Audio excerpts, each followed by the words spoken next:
Hello, everyone. I'm Alice. I always thought that horror movies weren't real. I was wrong. I had a completely ordinary life. I never knew my parents, and until recently lived in an orphanage. And then they showed up. A woman in red and a man in black. They took me into their family, and that's how my strange story began. If you're not afraid, then listen till the end. They brought me to their huge house.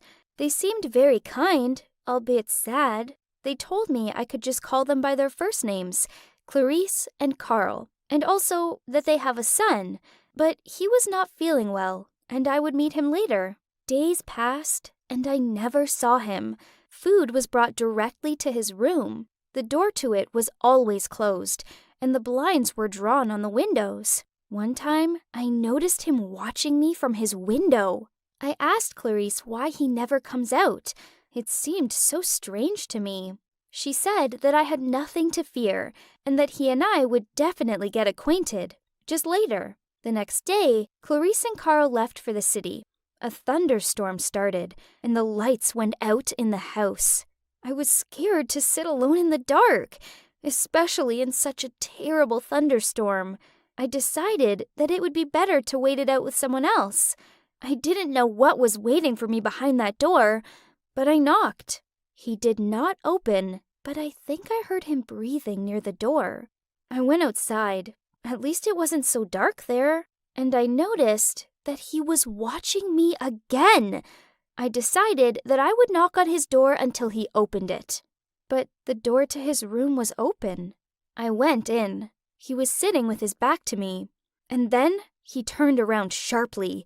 At that moment, lightning flashed, and I saw that his teeth were unusually large, and they were covered in blood.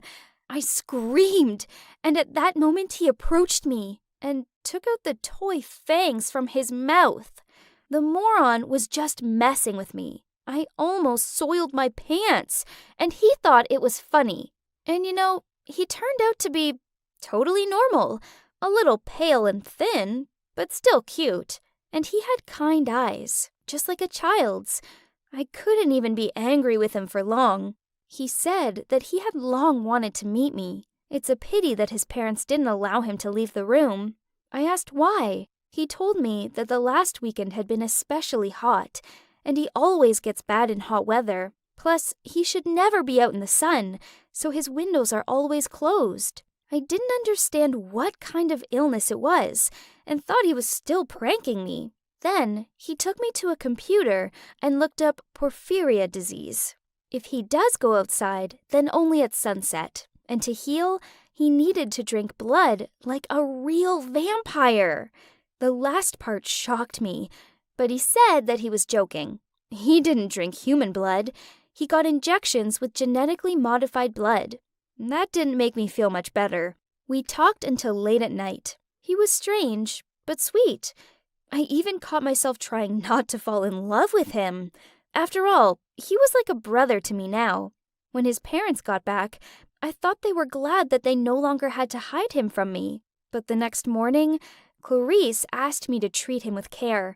I told her that I would do everything I could to help him get better. Then she said that he would never get better. He had 2 months left to live, no more, and that he did not know about it. There was no need to upset him. I started spending all my time with him. I couldn't believe that this bright and kind boy was really dying. One night, he woke me up. He invited me on a walk. We went into the forest. It turned out he had a secret hiding place there. He asked me to do something for him. He gave me a crumpled piece of paper. I asked what it was. He said it was his bucket list. He added that he knew he was going to die soon. Some of the desires on his list had been crossed out, and some had a plus sign.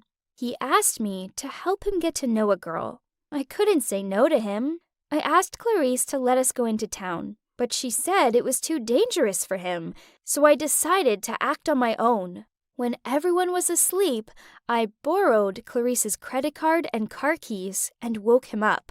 I told him that the day had come for the crazy thing he wanted, and we went to a bar.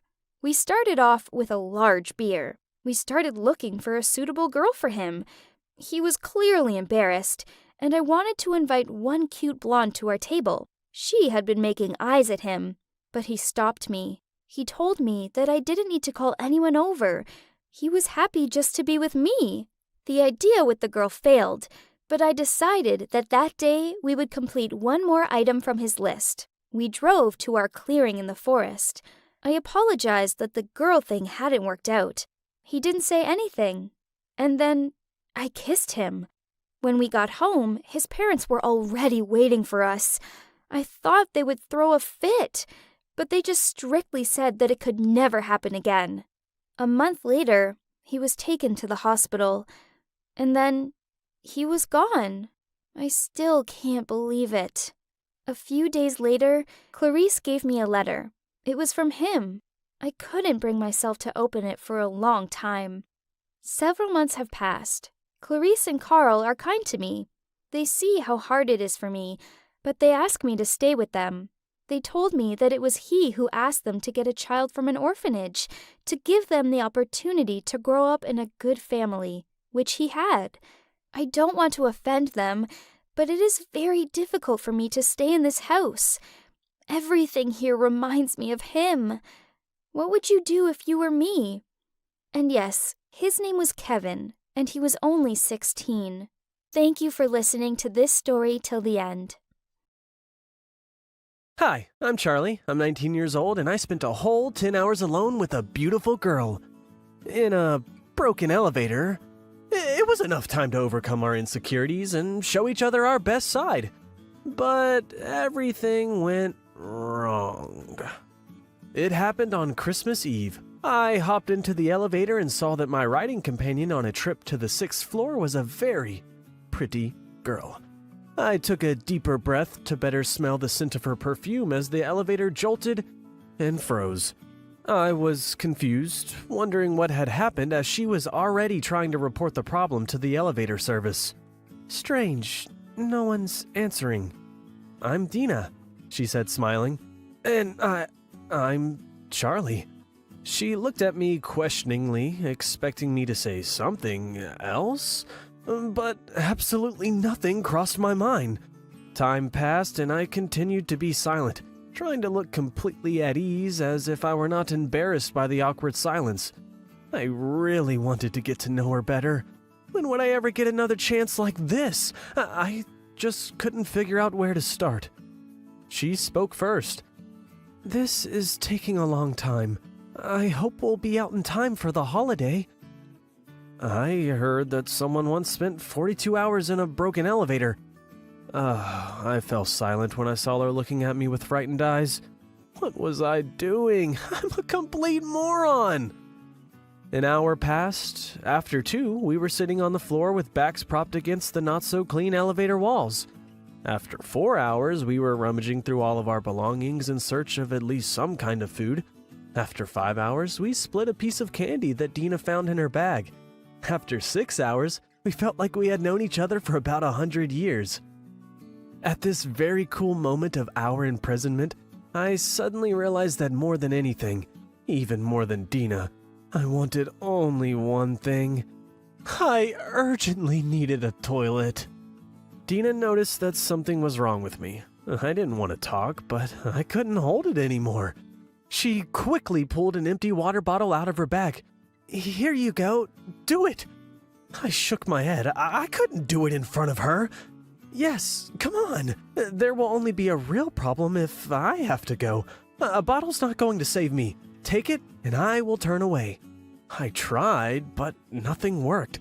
It seemed like it was already up to my ears, but I could not squeeze a single drop out of me. You will hear. I can't. Dina put on her headphones, but that didn't work either. Then she turned on some loud music on her phone so that I would be distracted. So, standing in the far corner of the elevator with my back to Dina, while a relaxing Sting song was playing, I finally did it! I put the lid on the bottle and bashfully put it behind my backpack. I was about to thank her when the elevator started moving again. The doors opened and we were released. We were almost gone when we heard a loud scream from the technician. Guys, you forgot your lemonade! I had to go back for that damn bottle. I never got Dina's number. It was somehow a little awkward after that. So that's when we parted ways. Thank you for listening to my story.